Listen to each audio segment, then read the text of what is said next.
Добрый вечер. В эфире ГТРК ИР. Информационный выпуск сегодня. И вначале коротко о главных событиях. Очередная поддержка военнослужащих. Президент Алан Гаглоев посетил зону специальной военной операции с гуманитарной миссией.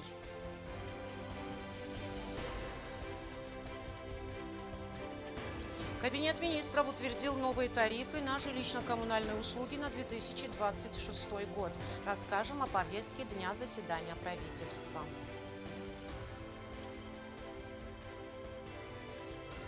Из 13 участников в финал прошли 6. Завершился полуфинал популярного телепроекта поэзии и прозы «Дзерт».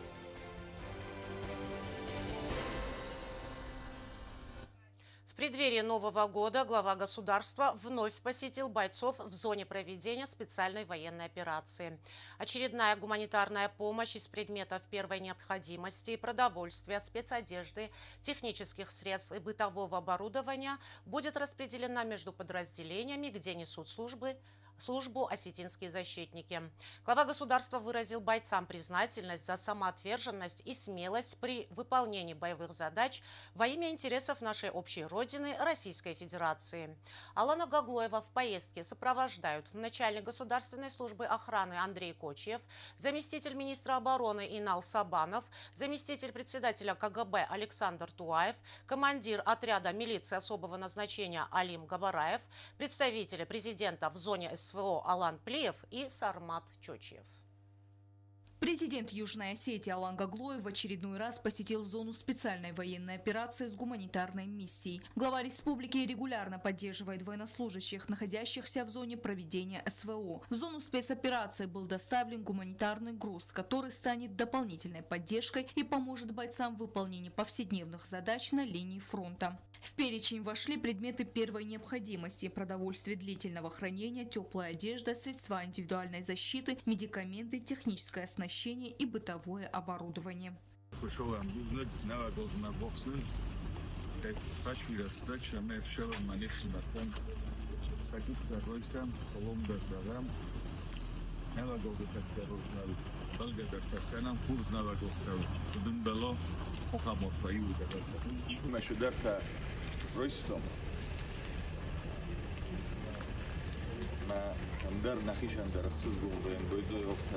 Сумат посма подот хваваем бойдой растагерой долгие болал.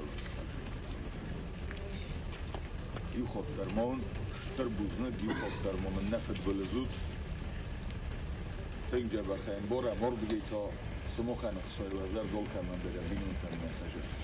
В ходе поездки президент провел встречи с военнослужащими, передал гуманитарную помощь и обсудил текущие потребности подразделений. Алан Гаглоев выразил глубокую гордость за каждого защитника Осетии и России и подчеркнул, что вся республика ждет их домой здоровыми и с победой. Президент внимательно выслушал пожелания и проблемы бойцов, заверив их в своей неизменной поддержке и готовности оперативно реагировать на все запросы.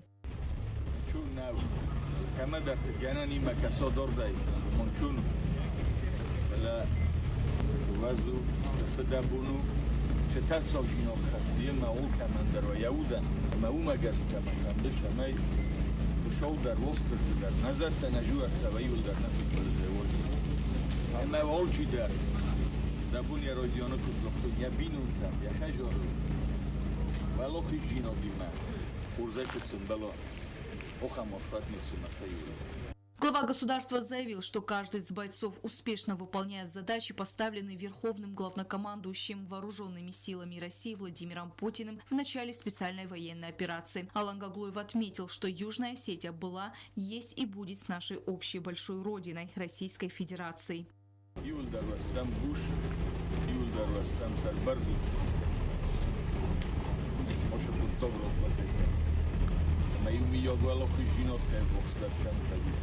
ушифодот наваем бойде мохандар мавалдой дар пос моханша май гивл дар лапута камдаса позиция ханвожу фалава курагдан шкодов сумар таёфта олчи дарвая подразделенима евсамартам невсамартам орфайна хаста дарма сумар путника хаста дар фахат. Кроме того, президент передал гуманитарный груз бойцам от имени 15-летнего Дмитрия, сына военнослужащего Рустама Табуева, погибшего в зоне специальной военной операции. Дмитрий обратился с просьбой поддержать бойцов в рамках новогодней благотворительной акции «Моя новогодняя мечта». Здравствуйте, меня зовут Табуев Дмитрий, мне 15 лет. Хочу, чтобы закончилась война. Хочу, чтобы был мир во всем мире. Хочу, чтобы дети не страдали. Если можно, помогите отправить гуманитарную помощь сослуживцам моего папы батальона «Шторм Осетия», полк Исаплиева, от моего имени. Командир подразделения, в котором служил отец Дмитрия Табуева, передал президенту удостоверение к государственной награде, которой военнослужащий был удостоен. По словам командира, саму награду ранее смогли вручить герою, однако удостоверение передать не удалось. Президент принял документ с просьбой передать его семье погибшего военнослужащего.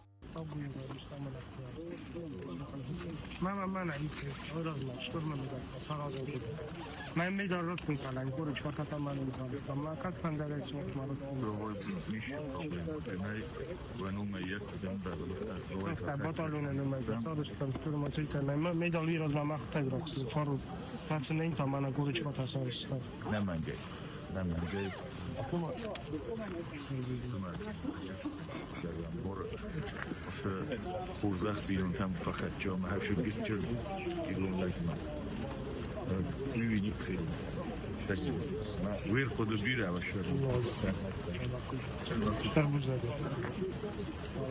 В ходе визита Алан Гаглоев также вручил военнослужащим государственные награды за мужество и отвагу, проявленные при исполнении воинского долга. В ходе специальной военной операции президент лично наградил бойцов медалями защитнику Отечества и за ратный труд во имя мира.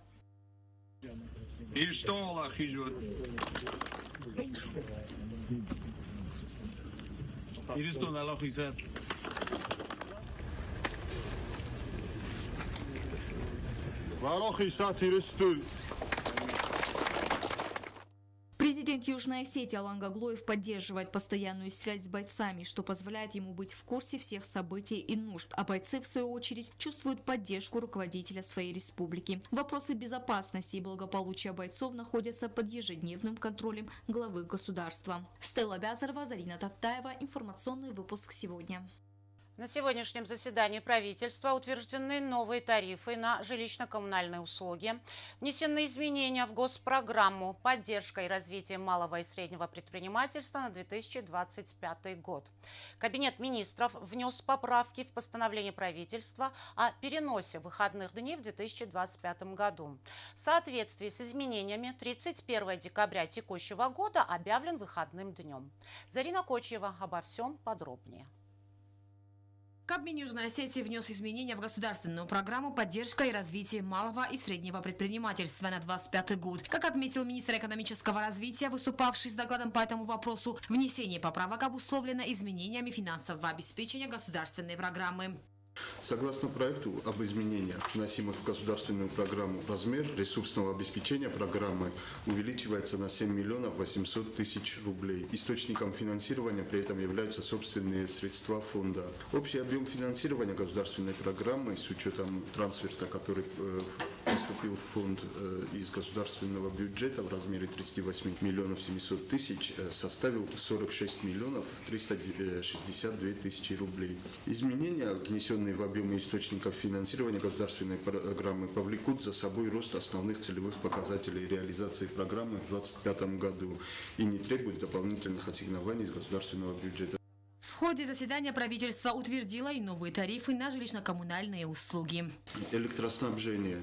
Экономически обоснованный тариф планирую установить в размере 5 рублей 99 копеек, что на 78 копеек больше предыдущего периода. Для населения, обеспеченного природным газом, этот показатель составит 4 рубля 80 копеек. Для населения, не обеспеченного природным газом, 3 рубля 89 копеек. Обращаю ваше внимание, что эти тарифы на 22 и 10 10%, соответственно, ниже, чем даже в Северной Осетии. Мы продолжаем субсидировать отрасль, чтобы удержать в приемлемых объемах. Кабмин поддержал и изменения в перечень инвестиционных проектов, отобранных для оказания государственной поддержки в рамках государственной программы социально-экономического развития Южной Осетии на 22-25 годы.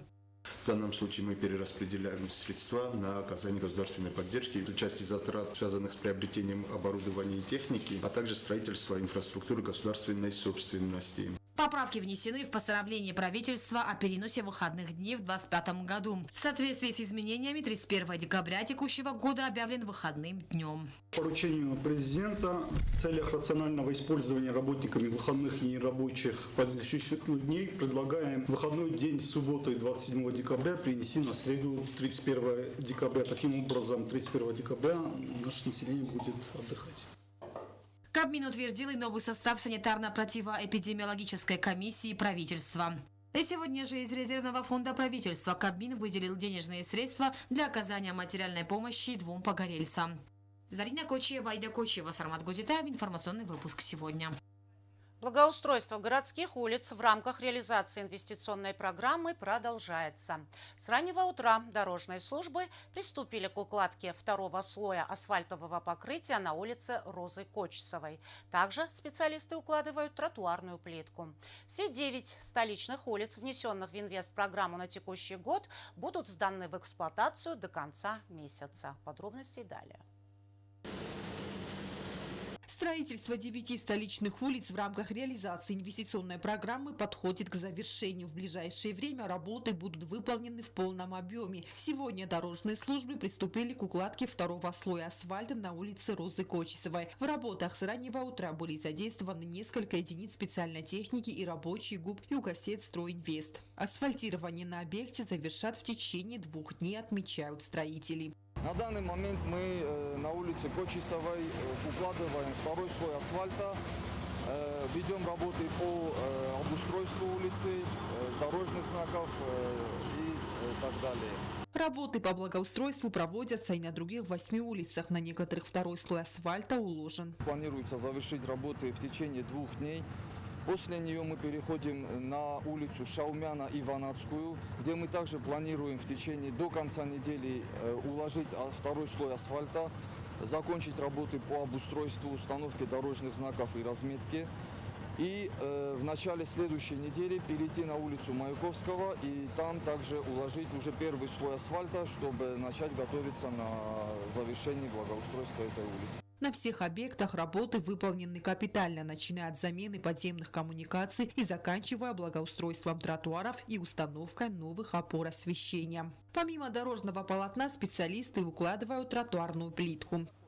По тротуарной плитке на сегодняшний день завершены работы на 6 улицах, в том числе это на Маяковской, на Кочесовой, на Железнодорожной заканчиваются работы, на Чернышевской уже закончили, Дзугаева, Галаева, Буша уже завершены.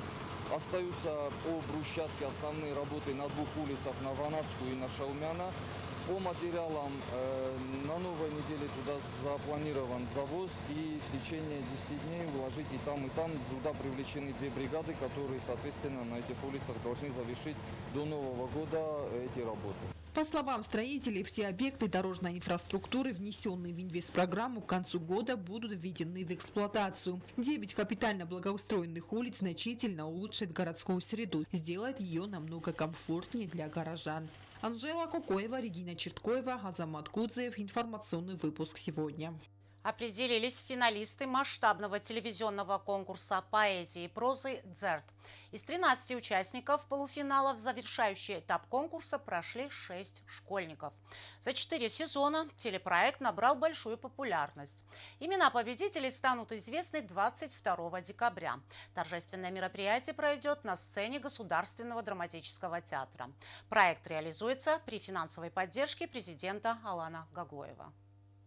Завершился полуфинал масштабного телевизионного конкурса поэзии и прозы «Дзерт». Из 13 участников в финал прошли 6.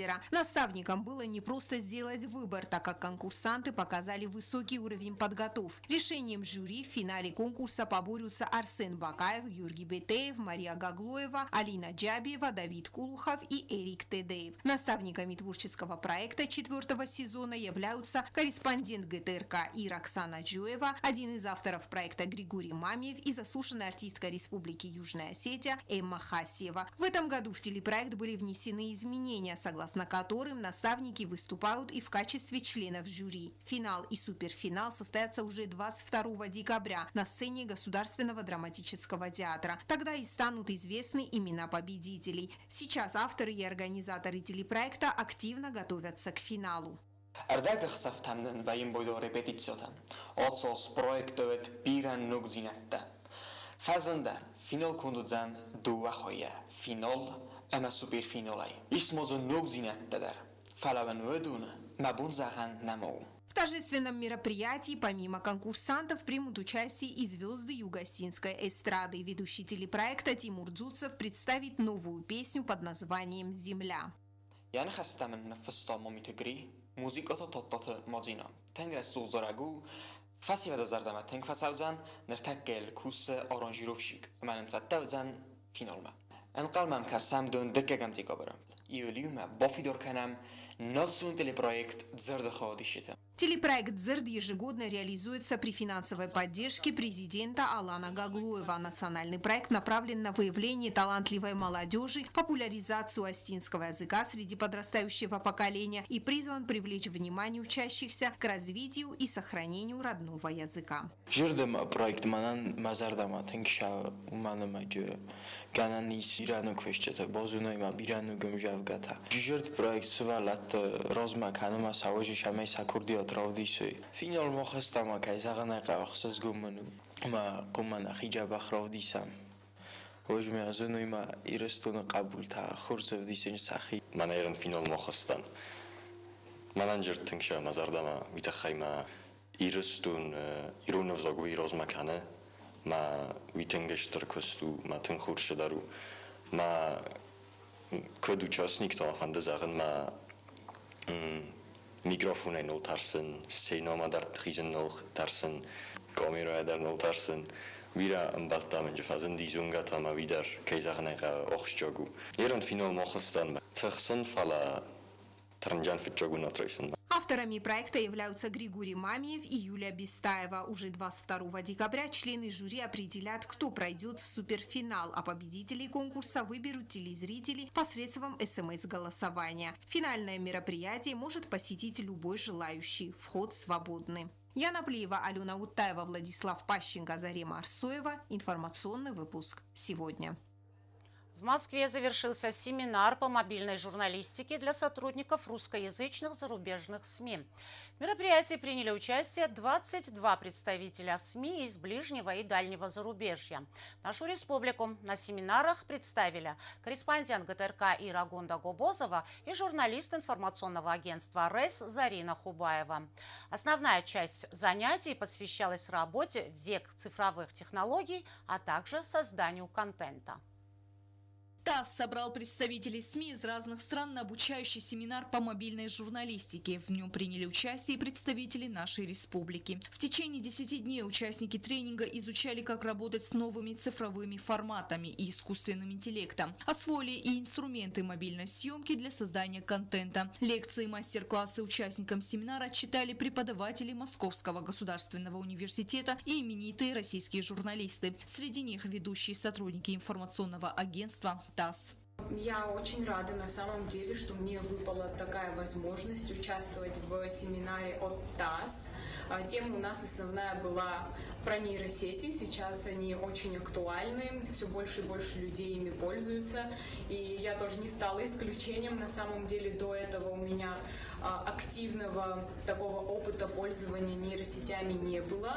И много нового я для себя подчеркнула из этого семинара. Конечно, если скажу, что с первого раза у меня все получилось, это будет неправда. Но наши лектора очень нам помогали, на все вопросы отвечали. Программа семинара включала и практические занятия, в ходе которых журналисты применили навыки на практике. Одним из творческих заданий было снять на мобильные телефоны предновогоднюю столицу. Участники отправились на улицы города, чтобы в реальных условиях попробовать себя в роли мобильных репортеров и передать атмосферу зимней Москвы. Самой интересной частью для меня было задание от нашего лектора, и в том числе он главный редактор фотографии ТАСС. Задание заключалось сделать 3 снимка новогодней Москвы. Вроде бы неплохо, меня похвалили, это было очень приятно. Да, есть над чем поработать, конечно же, и буду стараться сделать лучше. В рамках программы была организована и встреча с редакцией ТАСС. Журналистам рассказали, как формируется новостная повестка агентства, как работают коллеги, чьи материалы ежедневно выходят в эфир и попадают в ленты крупнейших медиа. Участникам была проведена экскурсия по офису. Журналистам продемонстрировали и кабинет-музей известного фотокорреспондента Владимира Мусаиляна, где размещены его избранные снимки, сделанные за 60 лет работы, личные вещи и фотоаппаратура. Участники образовательного проекта посетили редакцию российской газеты. Здесь рассказали, как устроено медиапроизводство в эпоху цифровых технологий и как работает универсальная редакция, способная одновременно готовить материалы для печати, сайта и соцсетей. Отдельный блок курсов был посвящен развитию искусственного интеллекта и его роли в журналистике. Конечно, узнала много нового для себя касаемо искусственного интеллекта, много разных инструментов, которые я обязательно буду пробовать по возвращению обратно домой. Мне было легко, мне было интересно. Я считаю, что я за эти 10 дней, короткий срок, но много чего нового узнала. Помимо обучающих семинаров для гостей была организована культурная программа. Участники посетили ледовое шоу Татьяны Навки «Щелкунчик». Журналисты насладились красочным шоу в постановке олимпийской чемпионки, который передал новогоднюю атмосферу Москвы.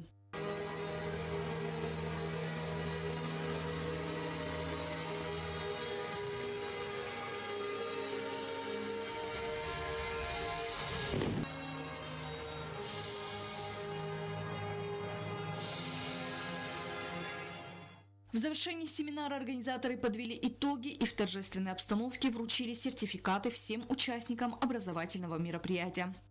Поздравляю вас. Спасибо. С окончанием. Держите свидетельство наше. Давайте фотографируемся на память. Стелла Бязарова, Агунда Губозова, Зарема Арсоева. Информационный выпуск сегодня. А сейчас узнаем, какая погода нас ожидает.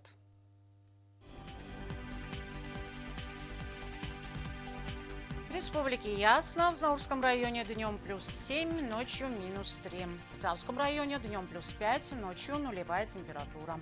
В городе Квайса днем 3 градуса тепла, ночью -2. В Ленингорском районе днем +7, ночью 0 градусов. В столице республики в Цхинвале днем 6 градусов тепла, ночью -1. На этом наша программа подошла к концу. Я, Ирина Джоева, желаю вам всего доброго и до свидания.